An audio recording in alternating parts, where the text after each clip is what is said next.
সালামু আলাইকুম। আপনি কি ঘন্টার পর ঘন্টা স্টেশনে দাঁড়িয়ে থেকে ট্রেনের অপেক্ষা করছেন? ট্রেনটি এখন কোথায় আছে, কখন আসবে, এই বিষয় নিয়ে চিন্তায় আছেন? চিন্তার আর কারণ নেই। আপনি চাইলে আপনার হাতে থাকা স্মার্টফোন দিয়ে খুব সহজে যে কোনো ট্রেনের লাইভ লোকেশন দেখে নিতে পারবেন। তো কিভাবে দেখবেন, চলুন আজকের ভিডিওতে দেখে আসি। আমরা আমাদের ফোন থেকে প্রথমে গুগল ম্যাপ ওপেন করে নিব। গুগল ম্যাপ ওপেন করার পর সার্চ বারে আপনি যে ট্রেনের লোকেশন দেখবেন সেই ট্রেনের নাম লিখে দিবেন। তো আমি লিখতেছি একতা এক্সপ্রেস, দিয়ে সার্চ করে দিব। সার্চ করে দিলে এখানে দেখুন একতা এক্সপ্রেস, এই যে এখানে স্টেশনের নাম দেওয়া রয়েছে, যে এগুলো সব স্টেশনের নাম। আপনি যে স্টেশন থেকে উঠবেন সেই স্টেশনটা আগে সিলেক্ট করে নেবেন। তো এখানে জয়পুর রয়েছে, আমি আক্কেলপুর থেকে উঠবো, মানে ঢাকা থেকে পঞ্চগড় যে ট্রেনটি যাচ্ছে একতা, সেই ট্রেনের লোকেশন দেখবো এবং ওই ট্রেনে আমি উঠবো। এজন্য আমি এখান থেকে আক্কেলপুর সিলেক্ট করে দিলাম। তো এখানে নিচে দেখুন পঞ্চগড় ঢাকা লেখা রয়েছে।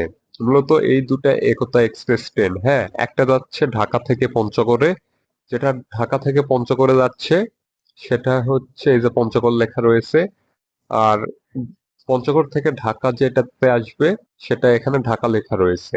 এখন একটি বিষয় আমি ক্লিয়ার করে দিই, আমি যখন আক্কেলপুর রেলওয়ে স্টেশন সিলেক্ট করছি, পঞ্চগড় 4:27 PM লেখা রয়েছে, মানে আক্কেলপুর 4:27 PM এ পৌঁছাবে। হ্যাঁ, আমি যদি জয়পুরহাট সিলেক্ট করে দিই, দেখুন 4:53, টাইম কিন্তু চেঞ্জ হয়ে গেছে। তো আমি আক্কেলপুর সিলেক্ট করে দিলাম। যে ট্রেনটি ঢাকা থেকে পঞ্চগড় যাচ্ছে সেই ট্রেনের লোকেশন দেখবো। এই জন্য এই যে পঞ্চগড় লেখা রয়েছে আমি এটাতে ক্লিক করে দিব। ক্লিক করে দেওয়ার পর আমি এটা টেনে উপরে নিচ্ছি আপনাদের বোঝানোর সুবিধার জন্য। এখান থেকে আমরা এই যে এরো চিহ্নতে ক্লিক করে দিব। ক্লিক করে দিলে দেখুন ঢাকা, ঢাকা এয়ারপোর্ট, জয়দেব, সব স্টেশনগুলো এখানে দেওয়া রয়েছে। ট্রেনটি যখন ঢাকা ছেড়ে গেছে তখন দেখুন ডিপার্টেড লেখা রয়েছে।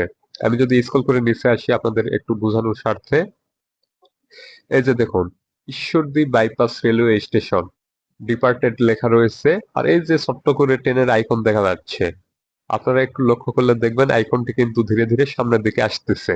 যেহেতু ট্রেনটি এখনো নাটোর রেলওয়ে স্টেশন পর্যন্ত আসে নাই, সেজন্য নাটোর রেলওয়ে স্টেশনের নিচে শিডিউল লেখা রয়েছে। যখন নাটোর রেলওয়ে স্টেশন ক্রস করবে তখন ঈশ্বরদী বাইপাসের নিচে যেরকম ডিপার্টেড লেখা রয়েছে, এই নাটোরের নিচেও ডিপার্টেড লেখা থাকবে। ওকে, তো এখন ট্রেনটি রয়েছে ঈশ্বরদী বাইপাস পার হয়েছে, এখনো নাটোর ঢোকে নাই। তো আপনি এইভাবে খুব সহজে দেখে নিতে পারবেন আপনার ট্রেনের লাইভ লোকেশন।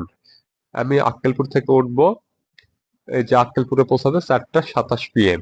ওকে, তো এভাবে চাইলে আপনি খুব সহজে যে কোনো ট্রেনের লাইভ লোকেশন দেখে নিতে পারবেন। তো ভিডিওটি যদি ভালো লাগে অবশ্যই ভিডিওতে একটি লাইক দিবেন। আপনার মূল্যবান মতামত কমেন্ট বক্সে জানিয়ে যাবেন। আজকের মতো এখানেই বিদায় নিচ্ছি।